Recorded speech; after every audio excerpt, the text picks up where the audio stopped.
Caríssimos, caríssimos, cara, eu prendi a câmera num lugar tão bizarro. Ela talvez balance, mas eu tenho certeza que acho que o que mais conta aqui não é tanto a imagem em si, né? Tanto o que vocês estão vendo, porque afinal o que vocês estão vendo aqui é a minha cara só.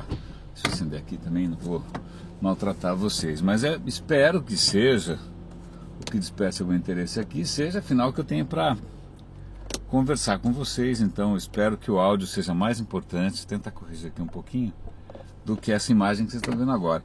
Essa posição da câmera talvez balance um pouco. Essa câmera é um pouco mais alta, uma câmera um pouco mais engraçada, mas eu espero que pelo fato dela estar mais próxima de mim, hello, o áudio seja um pouco melhor, tá? Porque afinal você está dirigindo, né? Estou na garagem ainda, mas tudo bem. Meus caros, René de Paula Júnior falando novamente, ou ainda, né? Talvez eu esteja na verdade batendo nas mesmas teclas, nas minhas teclas pelo menos, ao longo desses anos todos. E é engraçado porque recentemente algumas coisas aconteceram tal, e eu comecei a perceber um certo padrão, e as coisas começaram a se costurar, a fazer um certo sentido. Então talvez seja a hora, talvez seja um bom momento de eu tentar compartilhar isso de uma maneira um pouquinho mais aberta, né? Porque, na verdade, acho que é uma coisa que eu tenho conversado bastante, numa escala um pouco menor, numa escala um pouco mais pessoal, para, sei lá, 10, 20, 30, 40 pessoas. Então, de repente, talvez valha a pena tentar deixar isso um pouco mais público. A questão é a seguinte: eu já toquei nesse assunto de uma certa maneira, que é a questão de onde que o digital erra. Tem N vídeos meus em cima dessa história, mas acho que vale a pena repassar isso tudo e dar uma amarradinha aí melhor, tá? O que acontece? Só para dar um certo contexto, é sempre bom, né, contextualizar opiniões, histórias, tal, não só para dar um certo embasamento, mas também para ajudar a explicar talvez uma certa perspectiva, né? Eu não acredito em nada que seja abstrato ou que seja descolado de experiências concretas, né? Ninguém aqui é acadêmico, ninguém aqui é, sei lá, matemático aqui, pelo menos eu não sou. A questão é a seguinte: eu não tenho muita autoridade para falar sobre o mercado publicitário, porque em princípio, o mercado de agências, porque em princípio eu não sou publicitário. Se eu quisesse ser publicitário, eu teria feito a faculdade de publicidade. Na verdade, eu fiz faculdade de rádio e TV, ou seja, embora eu tenha trabalhado muito mais em internet do que em TV, eu me considero muito mais um cara de comunicação do que um cara de tecnologia ou de propaganda, seja o que for, né? Então isso talvez também dê um certo colorido aí no que eu tenho para falar. Mas o que acontece? Quando eu me encantei com essa história de internet lá atrás e larguei televisão para trabalhar com isso, o que tinha de trabalho em internet naquela época? Pelo menos aqui em São Paulo, a história da internet está muito ligada das agências de publicidade. Algumas agências de publicidade deram um primeiro passo muito rapidamente, né? Foi o caso mesmo quando a internet não era mídia ainda, quando a internet era, sei lá, você ter o site da agência e publicar lá os seus cases, seus anúncios e tal, né? Então eu me lembro super bem, a DPTO tinha umas coisas super legais. Aí eu cuidei um tempão do site da UMAP, tinha o PJ no site da DM9, isso em 96, 97, 98, faz tempo. E só depois disso que realmente o negócio, a internet, começou a tomar uma certa cara. Mas eu acho que aqui no Brasil, muito do que teve visibilidade foi a questão de agências. Talvez porque a gente seja, eu não sei muito bem porquê, um país onde publicitários têm uma visibilidade enorme, né? A questão da criação, da ideia, a ideia criativa, a questão da criatividade tem uma visibilidade gigante, né? As pessoas discutem comerciais, né? É bem curioso. Aliás, quando eu fui fazer vestibular lá atrás, o curso mais concorrido, mais do que medicina, engenharia, o diabo 4, era a publicidade. Não sei se ainda é assim. Então tem essa questão curiosa, né? Essa afinidade nacional com a questão publicitária. Eu nem vou entrar muito no mérito, senão eu vou acabar citando o Sérgio Buarque de Holanda, aquelas coisas de sempre. Então começa por aí, né, esse namoro da publicidade com a internet no Brasil, embora no começo não houvesse a menor esperança, ou cheiro, ou ideia de como fazer dinheiro com isso, né? Eu lembro de um chefe que eu tive uma vez, ele rabiscou lá num negócio que eu tinha mandado para ele e falou assim: como é que eu faço dinheiro com a internet? Isso em 97, 98. Mas, anyway, né? Então, se a gente pegar lá, tem épocas áureas, né? Épocas áureas em que o Brasil ganhava um monte de prêmios. Você tinha Fernanda Romano, PJ, a Tati Krieger, uma agência Clique, né? Ligada ao Nizam. Então tem aí um momento heróico, sobretudo nos tempos pré-bolha e no tempo da bolha também, desse namoro glorioso e glamouroso da internet com publicidade. Bom, agora a gente avança aí, ó, o vídeo, avança a fita 10 anos depois, 2011, e tem uma coisa que é meio perturbadora, é isso que é, na verdade, a única justificativa para eu estar falando com vocês e vocês eventualmente ouvindo, que é a seguinte: lá atrás ninguém sabia muito o que fazer com a internet era uma coisa, sei lá, de vanguarda, a internet era uma coisa de visionários, tá? Hoje não, né? Já virou business as usual, né? Quer dizer, já tem faculdade que te forma para isso, você já pode montar uma carreira em cima disso, né? Tem departamentos inteiros para isso, ninguém questiona mais se é importante ou não, ninguém questiona mais. Mas pelo contrário, a questão do digital, bom, como começou com publicidade, quem numa empresa grande lidava com as agências com relação à internet? Era o cara de marketing, era o cara da campanha, era o cara que tinha lá uma verba para gastar em mídia, né? Então ele pegava uma parte dessa mídia e colocava na mídia online, na publicidade, ou fazia um hot site, né? Normalmente um cara ali que estava encarregado de pegar aquela verba ali e distribuir por várias mídias. Não vou entrar no mérito de BV, deixa para lá, não, porque aquelas coisas que sempre condenaram a internet e a publicidade brasileira, deixa, não é o escopo desse videocast agora. Mas o que rola? Então, normalmente as agências digitais, que foram se criando agências 100% digitais, e elas normalmente falavam com o cara lá, de marketing, algum gerente, alguma coisa assim, né? E as verbas eram pequenas, e aí você tinha o sonho, puxa vida, quando é que a internet vai fazer parte da estratégia das empresas, quando é que a internet vai ter o dinheiro que ela merece. Aí tinha aquele chororô, né, do pessoal digital, quando é que as empresas vão enxergar o valor da internet, e aquela choradeira de sempre, né? Sempre teve esse complexo de inferioridade e de injustiça. O que acontece? Agora, 2011, é o que eu tenho visto. E por que eu tenho visto? Não é que eu tenho visto de orelhada, né? Faz alguns anos já, desde acho que do Yahoo e também Microsoft, e também agora na Local Web, que o meu papel é falar sobre inovação, falar sobre tendências, falar sobre futuro, etc e tal, não só com quem faz o digital, mas também com quem compra, com grandes clientes, com grandes empresas, né? E nos últimos anos foi uma coisa curiosa, eu descobri que se eu quisesse falar de inovação de verdade, era muito mais fácil eu ser bem recebido pelas grandes empresas e pelos altos executivos do que abrir a porta de uma agência.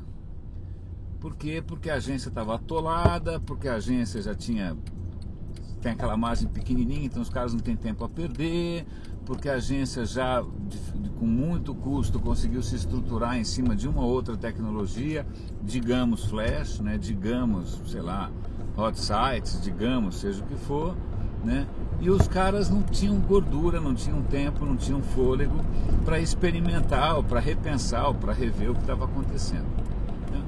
Então foi bom, tá bom, a agência não quer falar, então conversemos com os grandes clientes. E aí você percebe que as portas para falar de inovação estavam não só abertas, como estavam assim as moscas, né? Porque você percebia em grandes empresas, aí eu falo grandes bancos, grandes indústrias, o diabo, com sei lá, o presidente batendo bumbo, com de repente uma área recém-criada de inovação digital, uma área recém-criada de internet. Se percebia os caras internamente pensando, estudando, pesquisando, se estruturando, aí ok, legal, né? Vamos lá, estamos nos estruturando para essa nova era digital. E aí eles vão, bom, então tá bom, vamos ver quem é que vai ajudar a gente com isso. E aí que entra o descompasso, né? Aí que entra o descompasso. Se um presidente, um VP, né, um diretor de marketing, diretor de planejamento de uma grande empresa, quiser falar sobre digital, quem que ele chama? E a minha percepção, que é uma percepção, claro, histórica, sei lá, pode ter algum viés, posso ter tido má sorte, sei lá, que eu tive, é que hoje, né, nas melhores empresas do ramo, né, os clientes estão muito mais bem preparados e muito mais estruturados e muito mais bem informados do que os fornecedores de digital por aí, tá? E aí eu falo, tanto, tirando honrosas exceções, né, tem pouquíssimas exceções de agências ou profissionais que conseguem ir lá e fazer bonito, que conseguem ir lá e segurar na mão de um VP, de um diretor, sei lá do que, falar, vamos junto que a gente está no caminho correto. Porque no geral o que acabou acontecendo é que nesses últimos 10 anos pós-bolha, muitas agências digitais se acomodaram em certos nichos. Eu faço hot sites, eu faço flash, eu sou flecheiro, eu faço, agora vê a história do social, né? Eu sou uma agência de social, eu sou isso, eu sou aquilo. Se especializaram, né? E aí perderam o que eu acho, a meu ver, de novo, né, uma perspectiva muito pessoal, aquilo que sempre foi a coisa mais revolucionária da internet, que é ser multidisciplinar, quer ser cross, quer ser atravessa disciplinas, né, que atravessa, que tira as coisas da zona de conforto. Aí quando você vai ver, né, embora a internet tenha esse potencial, embora o discurso inclusive incorpore um pouco dessa ideia, você percebe que os fornecedores infelizmente se acomodaram em nichos. Não só se acomodaram em nichos do ponto de vista técnico, mas também se acomodaram em nichos em termos de modelo de receita, em termos de visão, né? É uma coisa curiosa, eu tive recentemente numa agência enorme que tinha, por sorte, várias disciplinas, né? PR, publicidade, eventos, Diabo 4. E eu falei, olha, o desafio hoje para vocês é ter um profissional de atendimento ou de novos negócios que consiga abrir a porta de um diretorzão, de um VP, né, de alguém de estratégia, tal. Essa porta tá aberta, aliás, né? O cara só está sentado, batendo o pezinho, esperando alguém decente aparecer, e não aparece.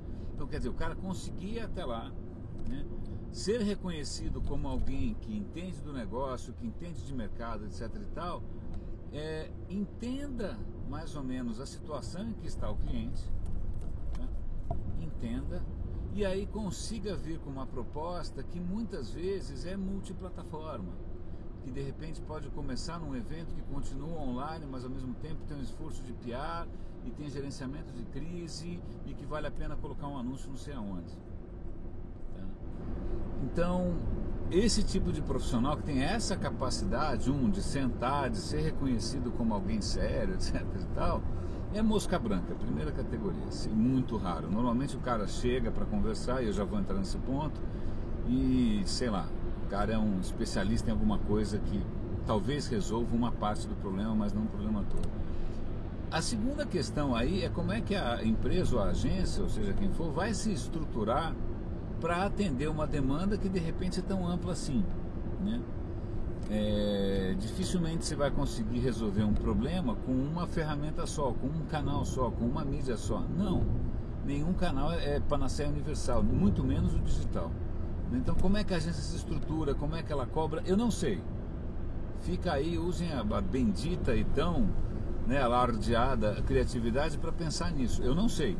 Mas a questão é, se um cliente que está aí, né, um cliente com problemas razoáveis, com oportunidades maravilhosas, porque pensem bem, o país está com 1000 oportunidades, né? Uma das oportunidades é esse crescimento genial, maravilhoso de classe C, né?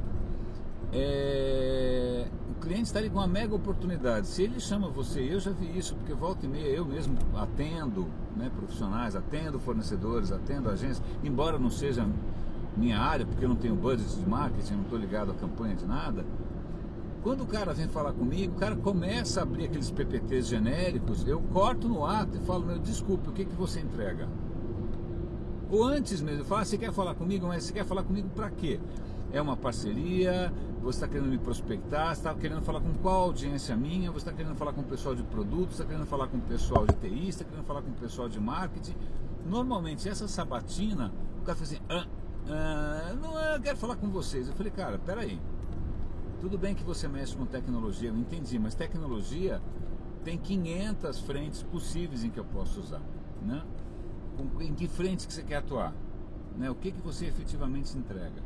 Pronto, normalmente o cara mija nas calças. Ou então o cara manda alguém, normalmente alguém meio fashion, né? E o cara traz todos os brinquedinhos, traz iPad, traz Mac Air, né?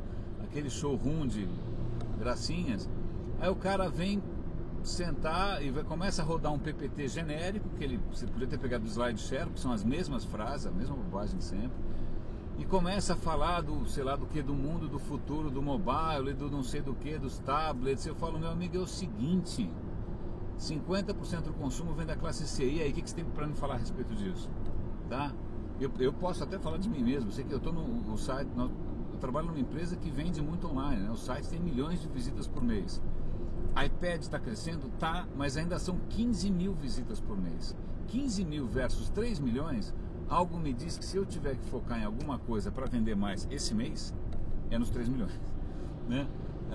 Então, dá uma grande sensação de perda de tempo quando você, como cliente, tem problemas concretos, você já está bem informado com relação ao digital, você não precisa ver infográfico engraçadinho, você não precisa ser metralhado com números gigantescos do Google e do YouTube, você não precisa disso, porque inclusive clientes têm mais tempo para ir em evento do que a agência tem, não é?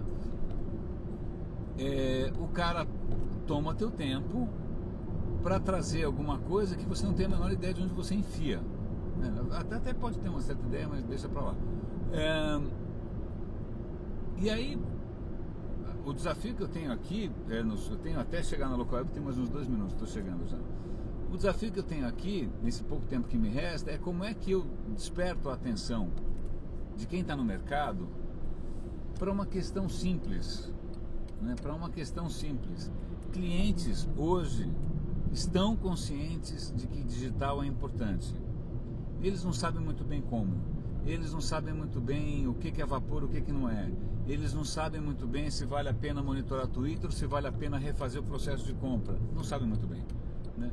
Tanto é que isso acaba abrindo janela, abrindo a porta, né? Para muita gente oportunista, né? Só que o que acontece é que esses oportunistas já tiveram a sua chance, já fizeram coisas mirabolantes que provavelmente não deram muito resultado. Então, muito provavelmente, os melhores clientes que você pode imaginar já estão numa segunda fase. Falou, ok, já percebi que isso eu não consigo mensurar, vamos voltar ao meu problema, né?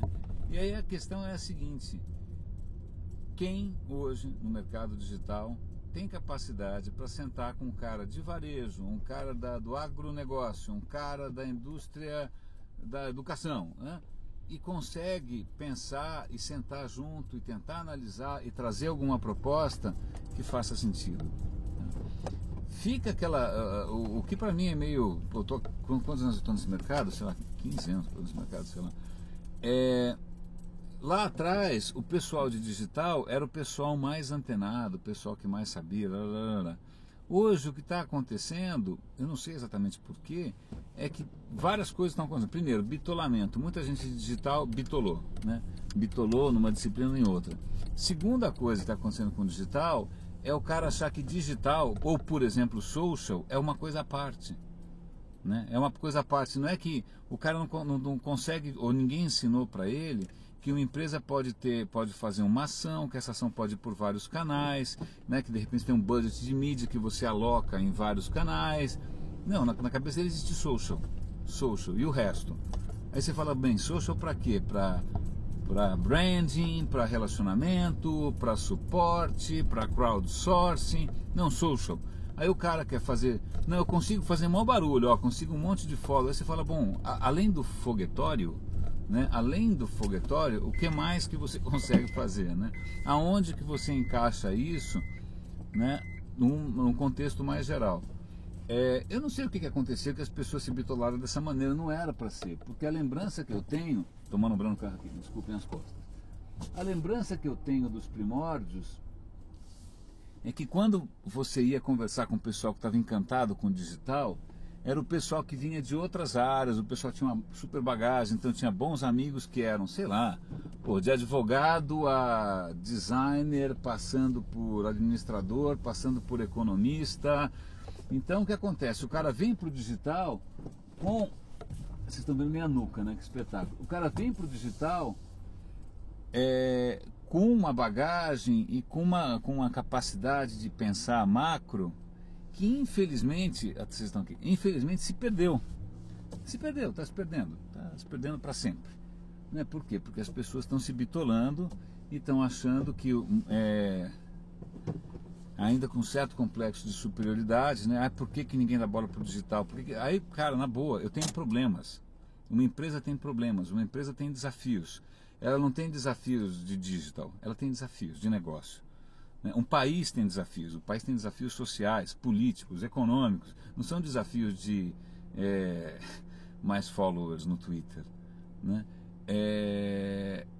A não ser que você, ou a sua agência, ou a sua empresa queira sobreviver de caquinha de verba, né, de ficar falando com baixo clero na empresa, aquele cara que sobrou lá 5, 10 pau para fazer uma ação miserável, a não ser que sua empresa não queira falar com o dono, com o vice-presidente, com o diretor de marketing, com o time de inovação, vê o que o Pão de Açúcar está fazendo, eles têm uma iniciativa enorme lá dentro.